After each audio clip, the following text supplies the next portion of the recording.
So we're going to have our questions and answers now. Just before we start, I just want to make reference to a report you might be interested in. Microsoft published a report in October this year called AI Diffusion, and there's a certain section in it on construction. And they identified a number of tasks in construction that were ripe for AI deployment. Obviously repetitive tasks, but for those quantity surveyors in the room, quantity takeoff was number 2. Makes a lot of sense. And obviously proposal writing, report writing, the use of these technologies. So interesting report if you want to have a look at it. So we're going to move to our questions and answers now. So maybe if our speakers could come up to the front here and we'll take some questions. Thank you so much. You did an excellent job on your presentations today. Okay.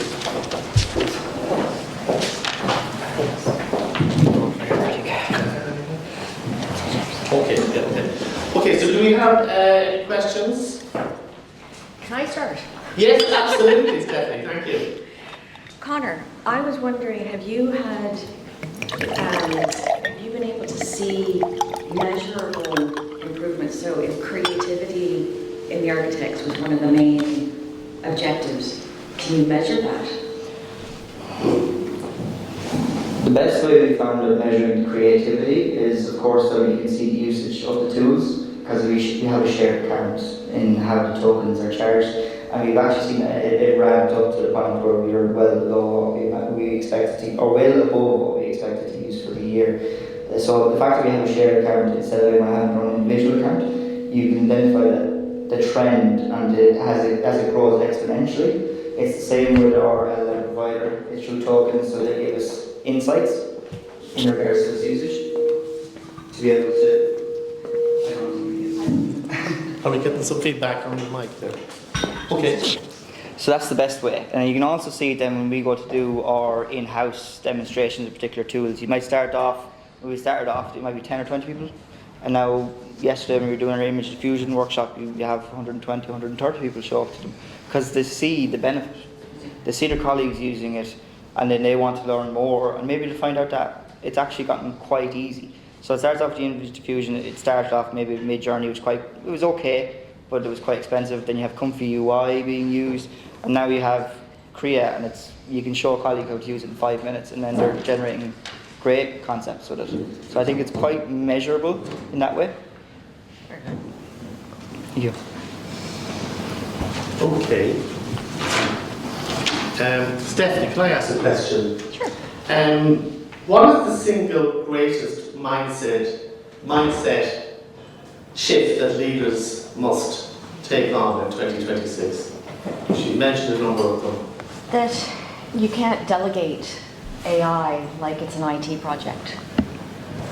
I was actually even writing down notes as I was listening to the two Connors in terms of defining AI literacy. As a leader, when you're making decisions on your business, you need to understand enough to know there's a large language model that could help us with this. There's a small language model that could help us with that. If we had our data in a vector, it would allow us to go in and retrieve. So you don't need to be an AI expert, but you need to know enough to be literate in the decisions that you're helping as the future of your business. So that to me is the biggest mindset shift, is we're just going to delegate this to the head of IT. That's where you're missing. Is it also knowing where to start? Yes. Because it's just such, you're trying to eat the elephant, it's such... Do you know where to start? Yeah. You look at the processes that you have your biggest blockages in. Where are people spending the most non-value add time? Yeah. And if you look at that across all your functions, so don't look at it in terms of marketing, sales, finance, look at it across what is your customer experience for that? What are all the different points that a customer touches? And where is that blockage hitting the most? That's the first place that you'll be able to go in and probably do pretty easy automation. You could probably automate with Power BI without even having to invest in AI. and just start to get some of your workflows more automated. That's where you start and learn. But as Conor has said in the middle there, it's that next generation that are coming in to work with, that are also almost a bottom-up approach now. They're bringing the skills that maybe the C-suite doesn't have. Okay, any other questions? That's not good enough, Alan. That's not good enough. I know it's not good enough, but I'm just being honest. Patty, you have a question? Yeah. Paddy's a quantity experiment. Thank you, Paddy Carroll, founder and managing director of Carroll Estimating. As a company that prices and measures works on behalf of contractors and subcontractors, to do our job, we have a number of SaaS products to get out the end product or the end report or whatever. And I have three questions. I could be to set them yourself, Conor. Is the SaaS product dead? The second question, are we better off spending our money on building a unique software product within our business and stop investing in companies that do certain parts of your business when you can build a unique product for yourselves? And third question is, and I learned this in 2014 when I was with Alan doing the construction informatics course, was the word interoperability between the systems. Is that getting further and further away? Thank you. Yeah, well, I can't give you an immediate answer on all of that, but it's a great question, and there's a couple of things there, and we talked about this at the beginning. That interoperability piece, I mean, the systems that you pay for and you spend so much time putting the data into, the vendors are not exactly cooperative sometimes when it comes to getting the data out. So that can be a challenge, especially as you move into very niche pieces of software. But at the other end of town, and this all depends on your own economics, but you know, I'm observing just through vibe coding and a whole bunch of these platforms, there's more organizations who are looking at bringing stuff back in-house. There has been like a renaissance for in-house IT teams that are starting to take over. Rather than pay the SaaS fees, they're starting to bring stuff back in-house through AI-driven development. Now, where that goes over the next 5 to 10 years is a whole other conversation around the maintenance costs and even the costs of AI models, because right now everyone's getting subsidized for your 20-something or 30-something bucks a month. You get access to $1 trillion worth of infrastructure.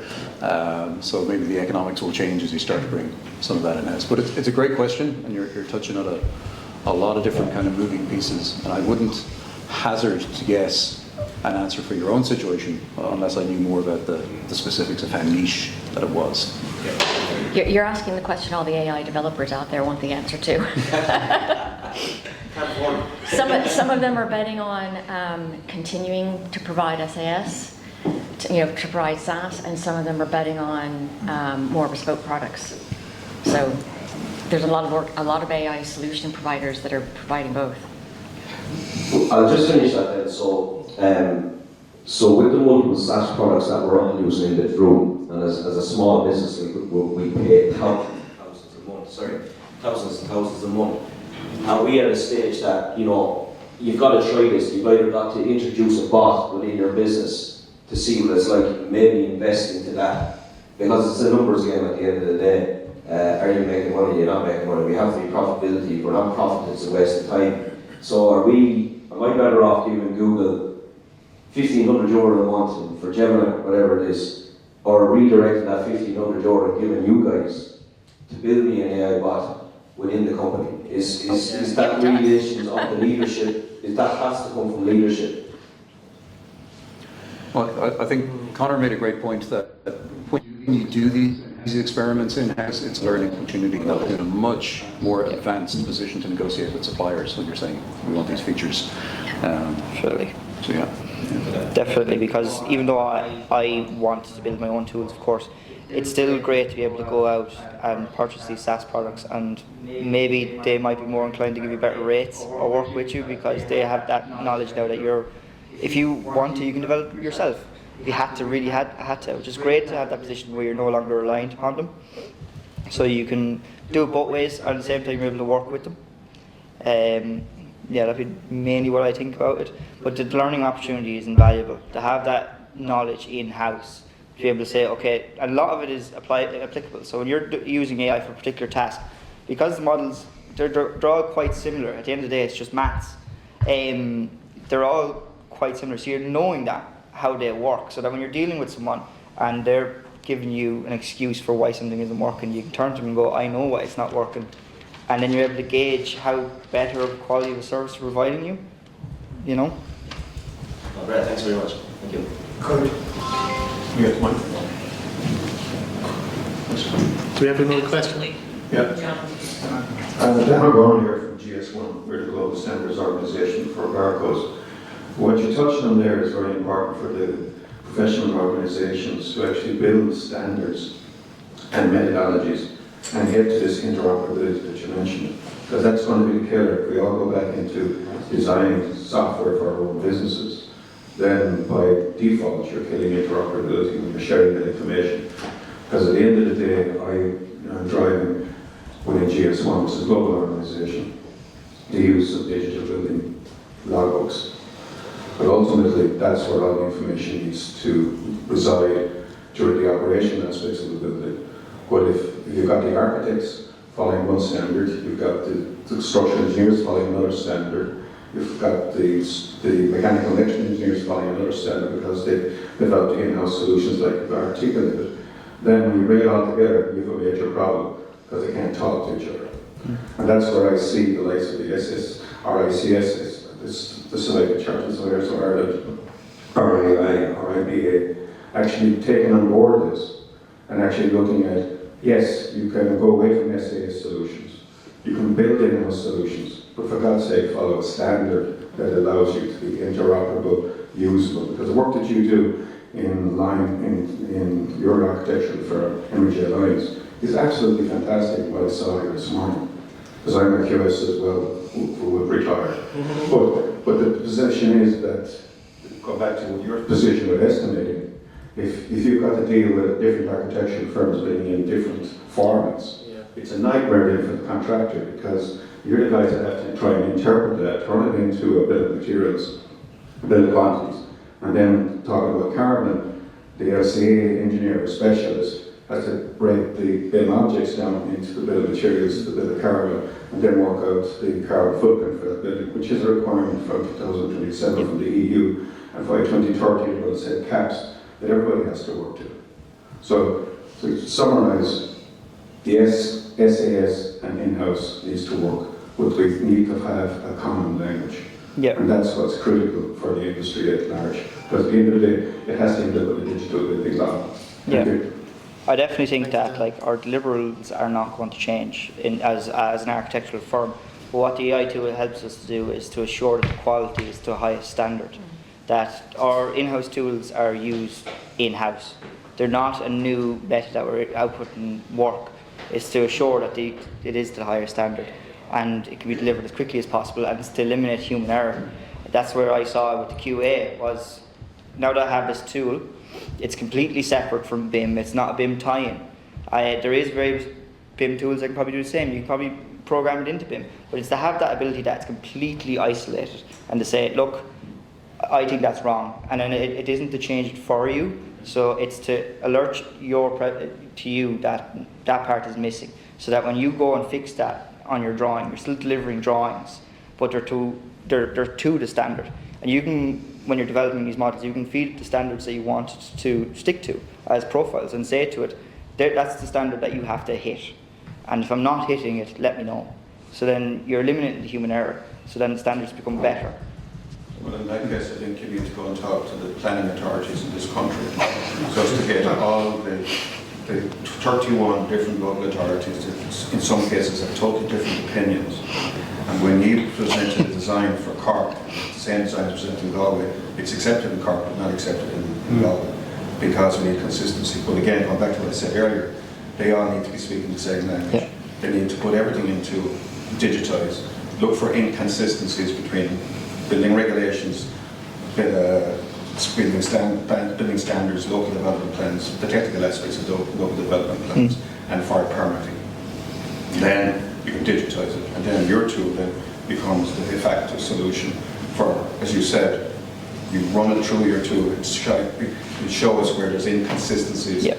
with what's going to get you blocked when you actually submit this drawing for planning, which is similar to what a lot of tools are doing now, using AI systems for checking BIM models that have been developed so Yep. they actually flow through. So a fantastic solution what you're doing there, and we're looking at this from a global perspective. Thank you. Well done.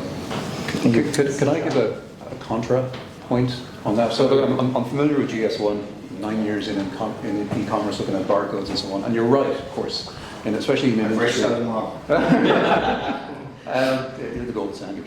In an industry where interoperability is key, but I'll give a counter argument, which is, it takes a long time for standards to evolve, and that's going to be natural evolution. When they evolve, then people will operate to them. But on the other hand, the argument is, well, to hell with that. If we look at this as an internal efficiency project, as Connor mentioned, the values in doing the project and the learning, and to go back to your question, every organization needs to be around in 10 years when those standards have evolved. So you need to look at your own return on investment and your efficiencies. So don't let the data conversation postpone you looking for the efficiencies in your own work. Absolutely, I totally agree with that, because, if we wait around for standards to develop, then we could pasture ball. Yeah. So, but what we need to do is influence the people who are in fact impacted by this. Because a report came out from Mitchell McLaughlin on Monday at the event. Mitchell McDermott. About the cost of providing buildings in this country. And globally, it has gone off the wall. Because there's checkers checking checkers to no avail. But what you've got there, the solution is you only check it once. And it's back to what my father was a carpenter and a building contractor.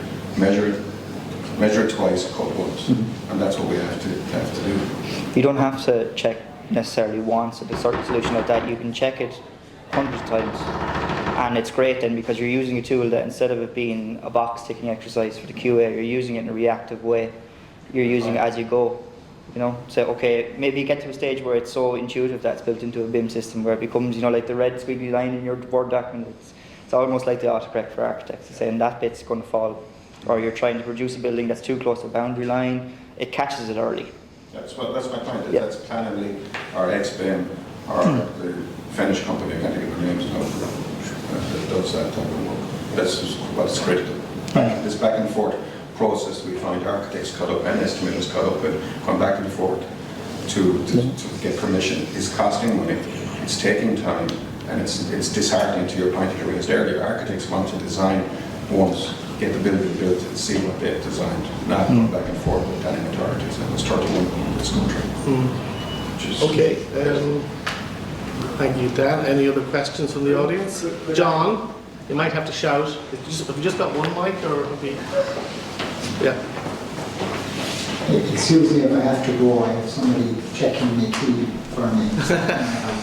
Obviously I'm coming into the end of my career and I'm not going to see the outcome of a lot of this, but I am concerned there's an absolutely huge well of experience written at the end of major projects. People from lessons learned and all the rest, and I don't know how in actual fact we're going to see that seeded into the overall industry, because one of the goals that we're all trying to remind ourselves is we want to make capital investment much more cost effective than it is at the moment. Do you have any comment on that? Someone wants to get through to you, John. So, lessons from projects. There's actually, this isn't just specific to the construction industry. Across industries, one of the greatest things you can do, and if you've got Copilot, you've got the ability to start doing this. You start dictating in those key learning, and you start to structure that. So as people are getting close to retire and they come to the end of projects, you start to structure, here's the 5 key questions that we need to know. And then you're actually providing that to your juniors, and the juniors are able to cross-reference, gosh, I would have liked to have known this 6th question. So you build that database in-house, and the more information you give it and the more you have other people querying it, the more it learns from your queries.